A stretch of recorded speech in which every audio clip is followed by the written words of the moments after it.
Everybody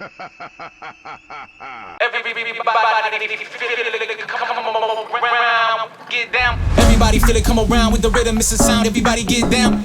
Everybody feel it, come around with the rhythm, it's a sound, everybody get down when we give it to you. Around with the rhythm, it's a sound, the rhythm, it's a sound, the rhythm, it's a sound, the rhythm, it's a sound. Get down, come on, get down. Get down, come on, get down.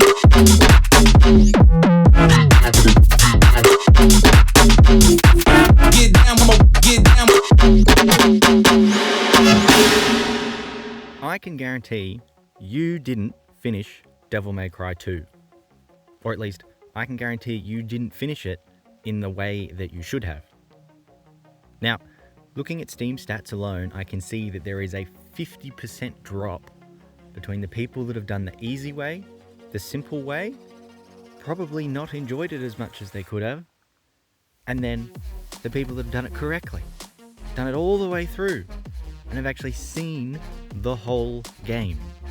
And most importantly, seen the better half of the game. Now, before I tell you how to play it correctly, I'm first just going to talk about how I played it. Now, like everybody else, I started with Dante's playthrough. Dante plays just like he does in the first game. You know, you can hit, you can jump, you can combo some things, you can juggle people, hit them in the air, you know, all the good things. But lock-on is still terrible at times. You're still kind of wandering around a little bit, you know, all the good, all the bad. It's more of the same as it is from the first one. Now, something that is definitely worse are the controls. I don't mean this from an input perspective. I mean this from a hardware perspective. When I played it through, I got hard locked during the third or fourth mission, I can't remember exactly, where you've got to use the speed devil trigger to run from one side of the area to the other in a quick time. Now, if you have a perfectly working controller, that's not a problem. You just press the directional thing on your joystick and off you go. If your controller is only 1% out, and that's all I had, 1%, it means that as you try to run, if you hit that 1% dead zone, so a point that's only 99% instead of 100, you'll stop sprinting. You then can't do this challenge, and you have to find another way to make it work. In my case, that meant I had to go through Steam input and actually change where I was moving from. So instead of moving via the thumbstick, I was now moving via the directional pad, which for the rest of the game wasn't too bad because it meant I was always sprinting. It was either on or off. It was easy. But I shouldn't have to do that. Look, outside of that, the game's basically the same. The bosses are a bit better. They're less frustrating, dramatically less frustrating than in the first one. But there are some bosses with one-hit kills. Now, it's not a bad thing, you know, you can get used to it. But for me, I'm not fond of it. You know, as I said in the last game, I'm not here to perfect this game. I'm just here to play it through.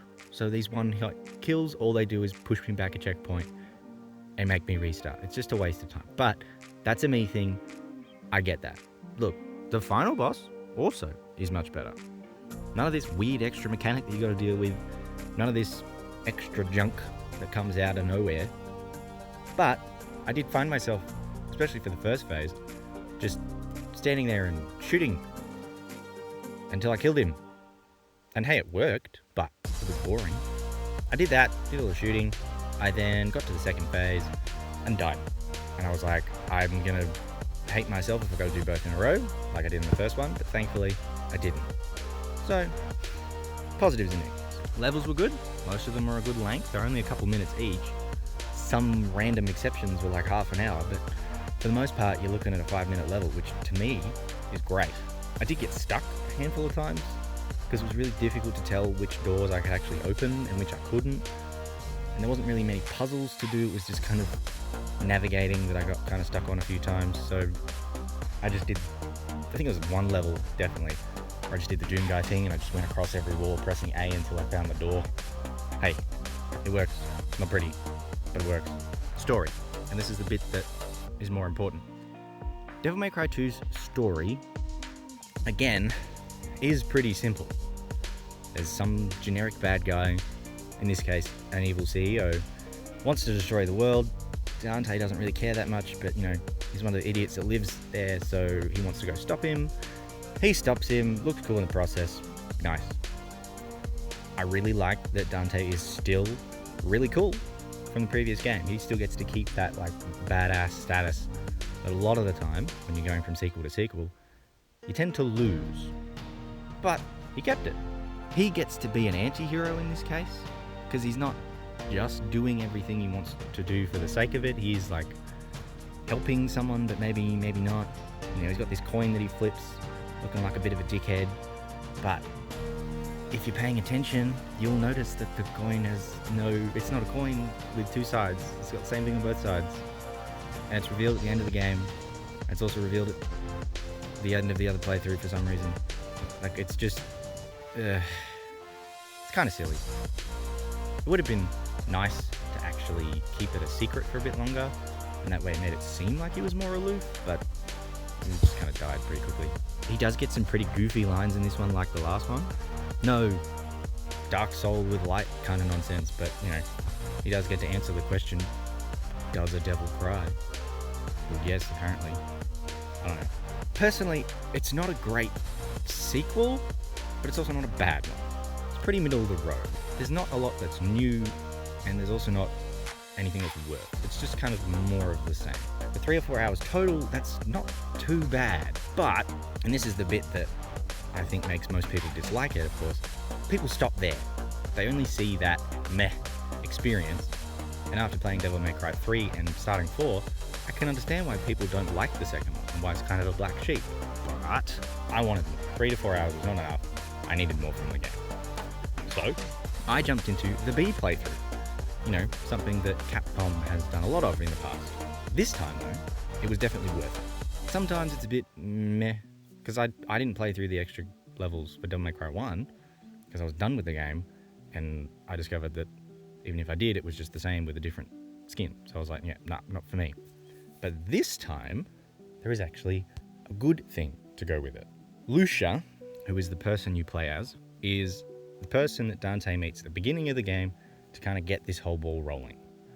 Lucia's the one that actually cares about the end of the world, and Lucia's the one that's actually trying to stop it.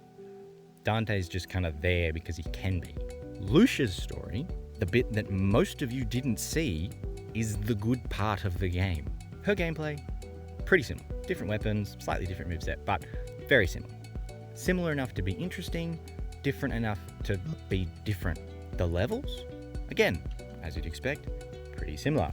They're remixed, so you're not quite running through the same zones in the same order, which keeps it interesting, and considering you've only seen them for 5-10 minutes in the first playthrough anyways, because the levels are so short, that's fine. There's one level that's really long and annoying, but the rest, that's fine. The story, the bit that actually matters, Lucia's story actually has some growth and some character development and some interesting things that happen. Lucia actually cares about this evil CEO. In fact, Lucia finds out the whole father-clone thing, which is more interesting than just some weird dude that laughs a lot. I will admit, it's not huge, but she actually has a chance to wrestle with her identity during this game, and she has to push herself to do the right thing. She's actually choosing to be a good guy. She's not just there for the sake of it like Dante. She's choosing to help, and she's choosing to try and stop this guy, knowing that Dante is the one that actually has to do it, and knowing that she'll never do it on her own, but still pushing herself and trying so hard to do it. As much as I say that, and she is clearly not as powerful as Dante, the fact is she starts out weaker, but she grows over the journey of the game. You gaining skills is actually unique. You gaining skills actually works with the character's development through the game. You gaining skills, playing as Lucia, feels like you're actually improving through the game. Whereas Dante, I just felt like I was collecting the skills I'd got from the previous game. All of this to say, Dante gets his big moment and stops the big bad, but she also gets her moment in the sun too. Her final boss isn't easy. Her final boss still means something. In fact, her final boss is better than Dante's. because it's just fun. I can guarantee you that you never saw that version of the game. You played through Dante. You stopped at the end of Dante. If you even made it that far, only about 20% of people from the HD collection even finished the second one, let alone the then 10% that finished Lucia's. And so if you have another chance to go play this game, I think you need to, as a service to yourself. Besides, it's not long either, I might point out. Only about 3 hours. You watch Lord of the Rings, it takes longer than that. Do yourself a service and actually play it. Both playthroughs have their merit. Dante's is kind of a forgettable episode in his journey. He even makes a sacrifice at the end of the game that means nothing because he's just back again in the third one. Like, it's just, they're both worth experiencing. But you need to play the second part. You are playing yourself through these Devil May Cry games and you don't give yourself the chance to play Lucia's story, you're doing yourself a disservice. Try harder. Alrighty, thanks again for listening. I hope I will bless your ear holes again in the future with my talk about Devil May Cry 3. Hopefully soon. Or maybe as long as it took me to make this one. We'll find out.